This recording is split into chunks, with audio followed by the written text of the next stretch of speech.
Hai semua aja gitu. Hai semua. Halo ya. Hai aja, hai. Halo. Hai aja. Halo. Hai semua gitu aja. Hai semua. Hai semua. 1, 2, 3. Audio Jungle. Audio Jungle.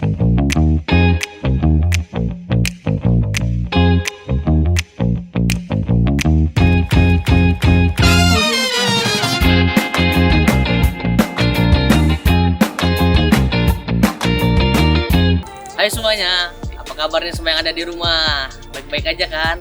Karena sekarang kan posisinya lagi pandemi nih. Jadi kalau bisa jangan keluar-keluar dulu dari rumah ya. Oh ya, sebelumnya di sini gue pengen perkenalkan dulu, nama gue di sini Nata. Nama gue Rauzan. Di sini kami pengen ngasih tahu nih kepada semua yang ada di rumah, sebenarnya geologis tuh ngapain aja sih di lapangan, dan juga starter pack-nya tuh apa aja. Nah, kalau untuk starter pack ke lapangan itu biasanya bawa Topi lapangan. topi lapangan. Iya, karena topi lapangan itu buat ngelindungin kita dari Iya. sinar matahari, nggak bakar jadi muka kita. Kalian nggak mau kan hitam ininya, Iya, leher belakangnya. apalagi buat ladies geologis kan. Cie, ladies.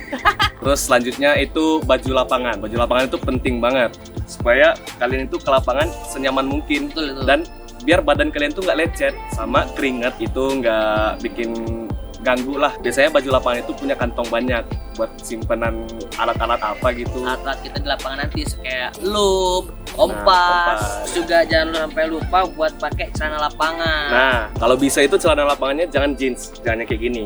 Itu bisa bikin lecet lutut sama pinggang. Kalau bisa itu kayak training, kalau bisa yang panjang ya. Terus juga jangan lupa sepatu boot atau sepatu lapangan. Ya, jangan yang kayak gini nih, kayak gini. Sayang kan, sepatu mahal-mahal kayak gini dipakai buat Iya. lapangan rusak nanti. Kalian nyelip ntar di sungai, jatuh, bocor kepala. Betul itu. Gak mungkin kan gotong pulangnya. Jadi pakai senyaman mungkin. Terus alat-alat yang pentingnya itu ada kompas. Kompas itu buat penjelasan materi kita nanti. Sama ada palu. Nah, Ah. untuk palu di lapangan itu ada dua. Ada palu sedimen sama satu lagi. Palu buatan buku.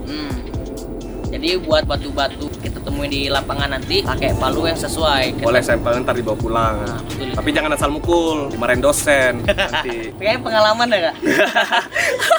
Jadi gak usah pakai lama-lama lagi deh ya. Kita di sini nih pengen ngasih tahu nih di video kali ini. Sebenarnya cara ngukur strike and dip itu gimana? Terus juga sama mencari kekar. Sebenarnya strike and dip itu apa sih kak?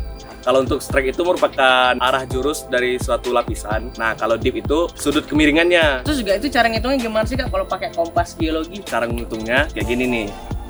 Halo semuanya, jadi kali ini kita bakal menghitung strike dan dip dari singkapan yang ada di belakang ini. Nah, kita udah punya papan, kita punya kertas, kita punya pensil, dan kita tentunya harus punya kompas geologi. Yuk ikutin gue terus ya. Jadi dari singkapan ini kita bisa melihat bahwa adanya perbedaan litologi di lapisan yang ini sama lapisan yang ini. Nah, kita sekarang akan menghitung strike dan dip dari lapisan ini. Selanjutnya yang perlu kita ketahui adalah kita menggunakan kaidah tangan kiri. Kita bisa melihat bahwa telunjuk ini menunjukkan arah strike dan jempol ini menunjukkan arah dip. Langsung aja kita hitung berapa sih strike dan dip dari lapisan ini. Pertama, letakkan papan clipboard searah dengan bidang perlapisan. Selanjutnya, tempelkan sisi is kompas dan posisikan bullseye hingga berada di tengah. Kemudian, tandai dengan menggoreskan garis pada kertas yang ada dan didapatkan strike 191 derajat. Setelah mendapatkan nilai strike dari perlapisan ini, maka selanjutnya kita akan menghitung nilai dip dari perlapisan ini, di mana dip itu adalah tegak lurus dengan strike. Tempelkan bidang is pada kompas dan arahkan klinometer hingga bubble berada di tengah dengan menggeser skrup yang berada di belakang kompas. Setelah bubble sudah berada di tengah seperti ini, maka dapat kita lihat jarum dip menunjukkan 41 derajat southwest. Nah, setelah kita lakukan pengukuran strike dan dip pada bidang ini, kita dapatkan hasil strike dengan arah north 191 derajat east dan dip 41 derajat southwest. Nah, itu dia tadi cuplikan dari cara ngukur strike and dan dip. dip. Selain strike and dip juga, kita juga membahas yang namanya kekar dan cara pengukuran dari kekar tersebut. Kekar itu apa sih, Bang? Kekar itu sebenarnya struktur rekahan pada lapisan yang dimana dapat terjadi kekar itu akibat dari tektonik ataupun dari pelapukan. Untuk kekar itu nggak selalu ada dan nggak semuanya pasti sama dengan jumlah yang ada pada lapisan, karena setiap kekar yang ada di lapisan itu jumlahnya beda-beda. Ini dia cuplikannya.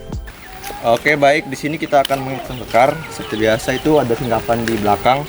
Singkapannya itu singkapan plastik, dilihat-lihat. Nah, di situ kita banyak terdapat kekar ya, karena terdapat tekan-tekan gitu. Kita langsung aja kita hitung ke atas ya. Ayo. Naik. Oke, di sini kita bakal menghitung kekar. Nah, kekar itu biasanya terdapat banyak dalam satu singkapan, karena kekar itu adalah rekahan yang muncul dalam singkapan. Biasanya itu terdapat sekitar 20 sampai 100 kekar. Seperti kita lihat di sini tuh, ada banyak kekar di sini ya. Rekahan ini yang kekar. Selanjutnya kita bakal menghitung kekar. Caranya itu sama dengan menghitung strike dip, yaitu dengan sisi is yang kita tempel, lalu kita mencari dipnya. Oke, langsung aja ya. Kita menggunakan papan supaya kita mengetahui tegak lurusnya.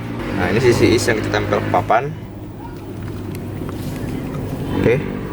Oke, tunggu sampai bullseye-nya masuk ke tengah-tengah. Lalu kita pencet.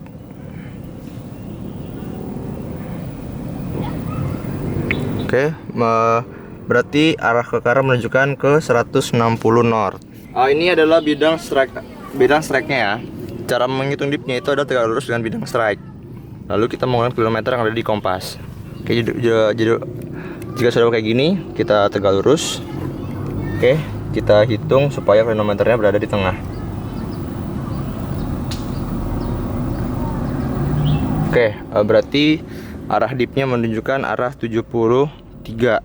Berarti kekar ini menunjukkan arah 160 north dengan 73 southwest. Oke, selanjutnya kita akan menghitung kekar yang kedua. Caranya sama seperti tadi, kita tempelkan sisi isnya ke bidang. Kita gunakan bantuan papan supaya tegak lurusnya terlihat. Oke, ini kita pastikan bullseye-nya berada di tengah. Oke, jika sudah kita tekan. Oke, menunjukkan arah 165 north.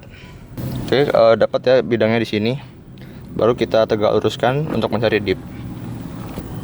Oke, tunggu sampai kilometer berada di tengah.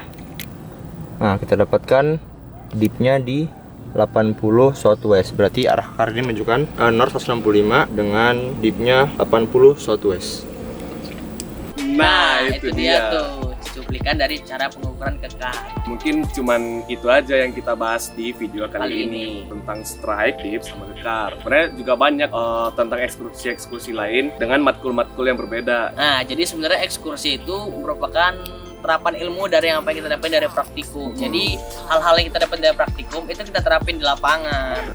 Nggak banyak ya dari kami penyampaiannya, soalnya kita juga sama-sama belajar. Mungkin ada kesalahan kata atau kesalahan materi yang kami sampaikan, kami juga mohon maaf ya.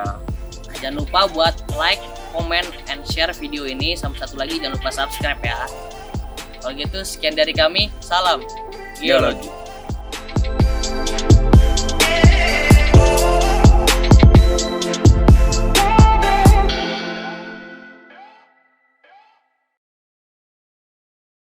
Jangan lupa tonton, subscribe, and share. Ulangi. Subscribe and share.